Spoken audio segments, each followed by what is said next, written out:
Hello, everyone. I wanted to share with you a clip that was made in July 1962 when I was 16 years old. It's home movie footage that my father took of our family visiting the old city of Jerusalem. It was Jordan then, of course, and we had to fly into Amman, Jordan. I'd lived the previous year going to high school in France outside of Paris. And I was very much intending to go into some sort of literary career, major in English, and had the fantasy of becoming a writer. Ernest Hemingway had taken his life not too long before that. John F. Kennedy was president. It was quite a time that summer. And on our way back to the United States from a tour of duty where my father had been stationed in Iran, in Teheran, we stopped in the Holy Land. As many of you know, I've made 74 trips since then for all kinds of research and writing and filming and even leading some tours the last few years. But this was the first, and it was very significant for me. I can say very truthfully that this trip in 1962, it was in July of 62, really did set me off on my quest for the historical Jesus. In my book, The Jesus Dynasty, which some of you know, I begin the book in the opening preface narrating that trip and how it did influence me, and particularly what the city was like in that time and what you could see and not see in terms of somebody interested in the history of the time of Jesus. So at the end of the clip, I'm going to put my narration of that preface for you to listen to, and I hope you'll read the book. This is not so much a promo for the book, but it's very much related to this video. So if you want to see a Dr. James D. Tabor, age 16, looking around the old city, and particularly the shot in the Garden of Gethsemane, where I'm leaning on that fence that's still there, and I've been so many times taking thousands of people over the years. And many of you who have been to the Garden of Gethsemane will remember that fence. Lots of times we lean on that fence and look at the olive trees. At that time, you could actually walk among the trees, but people started picking the leaves, and that had to be stopped because it was killing those trees that are supposed to be over 1,000 years old. So enjoy the video. It's kind of fuzzy and shaky, but I think you'll find it very interesting. And I did a little opening index as the film starts to help you see where you are in the different places that the film shows. And note especially that Jerusalem had not been excavated south of the Temple Mount or right below the Al-Aqsa Mosque. The soil is all the way up to Robinson's Arch, and you could stand and put your hand on it as I did. So take care and enjoy the film and also the narration. See you later.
It is a rare book that is 40 years in the making.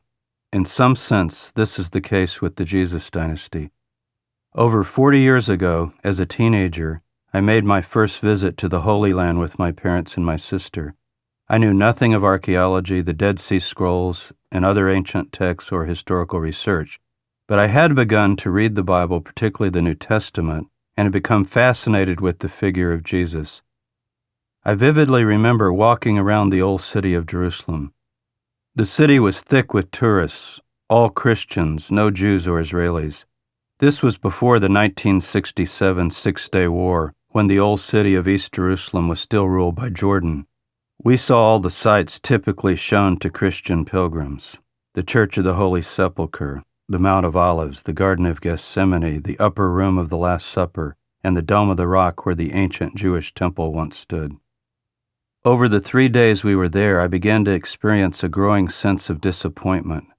I was having difficulty connecting, even in my imagination, 20th century Jerusalem with the city in the time of Jesus as described in the New Testament. Even if the names and places were the same, what I saw before me were Turkish, Crusader, and Byzantine remains, with little if anything from the 1st century AD visible. Even the modern street level, I learned, was 12 to 15 feet above that of Roman times.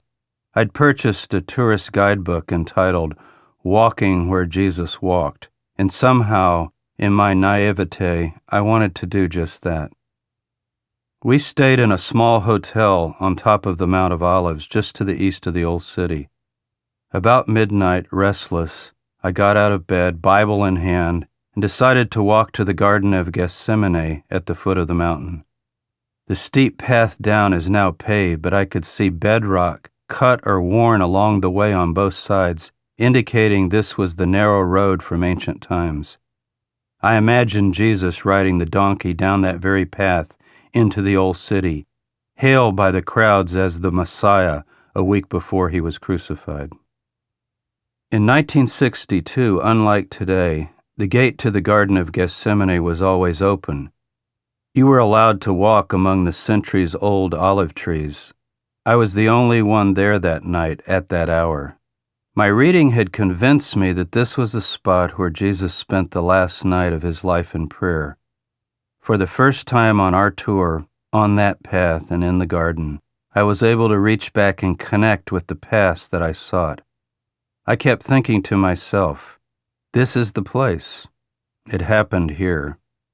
The historian in me was awakening, and I think a bit of the archaeologist as well. I'd begun what would become a lifelong quest to discover and to understand the life of Jesus as he lived it. Many sites in Jerusalem have now been excavated. You can walk or sit on the very steps that led up to the Jewish temple built in the time of Herod the Great. When I first visited Jerusalem in 1962, these steps were 25 feet below the present surface, completely lost to modern eyes. All over the country, the past is being exposed to the present by the spade of the archaeologist, and equally by the deciphering of ancient texts by the historian. I have been back to Israel and Jordan dozens of times as a researcher and scholar. The Jesus Dynasty is a new historical investigation of Jesus, his royal family, and the birth of Christianity. It proposes an original version of Christianity, long lost and forgotten, but one that can be reliably traced back to the founder, Jesus himself. There is a sense in which I might call it the greatest story never told. It will thrill and excite many, upset and anger others, but also challenge its listeners of whatever persuasion to honestly weigh evidence and consider new possibilities.